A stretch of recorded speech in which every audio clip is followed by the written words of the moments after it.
Setiap pemilik bisnis pasti ingin bisnisnya diketahui oleh banyak orang, supaya mereka dapat menarik pelanggan-pelanggan baru. Namun, bagaimana cara yang tepat untuk melakukan hal tersebut? Jawabannya adalah dengan menggunakan marketing communication. Marketing communication adalah sarana di mana perusahaan berusaha menginformasikan, membujuk, dan mengingatkan konsumen secara langsung maupun tidak langsung tentang produk dan merek yang dijual.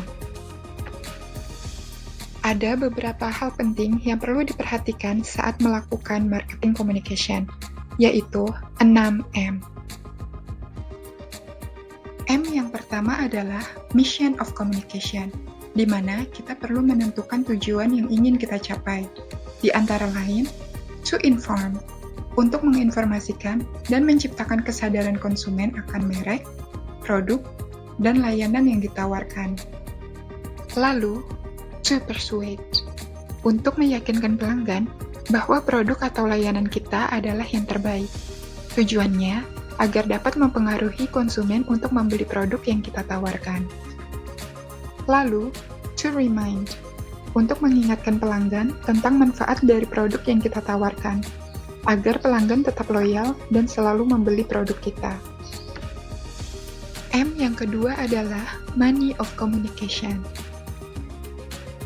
Kita perlu menentukan budget untuk membuat iklan. Besarnya budget yang kita perlukan tergantung dengan seberapa dikenalnya produk atau merek kita. Metode yang paling baik adalah low budget, high impact, di mana memakai sedikit budget namun dapat menghasilkan pengaruh yang besar. M yang ketiga adalah message of communication, atau pesan apa yang ingin kita sampaikan. Message di sini terbagi menjadi dua. Ada positive framing, di mana lebih memfokuskan kepada manfaat apa saja yang konsumen bisa dapatkan, dan ada negative framing, di mana lebih memfokuskan kepada risiko apa saja yang akan diterima konsumen jika tidak membeli produk kita. M yang keempat adalah media of communication. Media yang kita pilih akan mencerminkan produk kita, maka pilihlah media yang sesuai dengan reputasi perusahaan. Bentuk media ada berbagai macam, di antara lain audio seperti radio, visual seperti poster dan billboard, audiovisual seperti iklan di televisi atau layar bioskop, dan online seperti iklan melalui Facebook, Instagram, atau media sosial lainnya.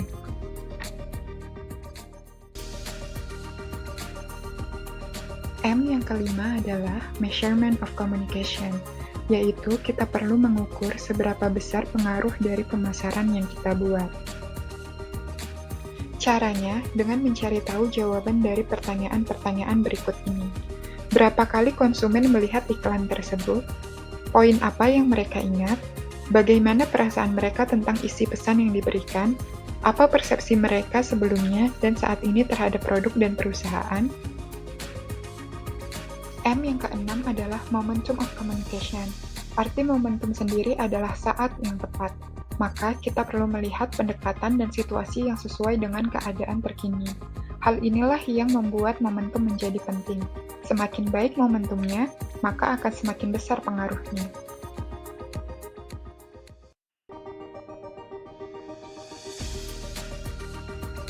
Selain 6M, ada 8 metode komunikasi utama yang dapat kita gunakan untuk memasarkan sebuah produk. Yang pertama adalah advertising, yaitu alat pemasaran berbentuk iklan yang berisi pesan untuk menawarkan suatu produk yang ditujukan kepada masyarakat melalui suatu media. Contohnya adalah televisi. Yang kedua adalah sales promotion, atau metode dengan memberikan diskon atau potongan harga, voucher, dan special offer atau penawaran untuk menarik minat para pembeli. Selanjutnya adalah event and experience, yaitu bentuk kampanye merek produk untuk mendekatkan dan membangun interaksi dengan konsumen melalui beragam aktivitas, seperti konser, kompetisi olahraga, atau aktivitas lainnya yang menarik perhatian publik. Lalu, ada public relations and publicity, yaitu metode yang digunakan untuk menjaga hubungan baik dan menjaga reputasi perusahaan serta produknya di mata masyarakat. Yang kelima adalah online and social media marketing, yaitu penggunaan platform media sosial seperti YouTube dan Instagram untuk terhubung dengan audiens dalam rangka membangun suatu merek dan meningkatkan penjualan.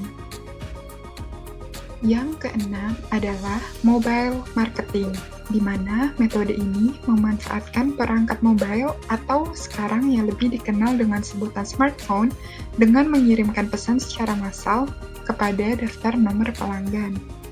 Selanjutnya adalah direct and database marketing, yaitu metode yang menggunakan basis data pelanggan atau pelanggan potensial untuk menghasilkan komunikasi yang dipersonalisasi.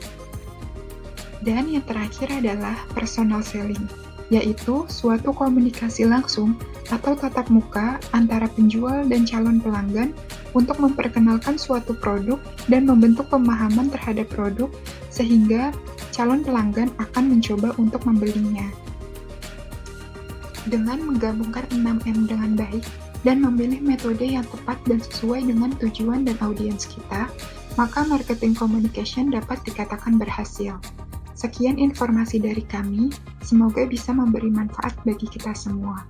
Terima kasih.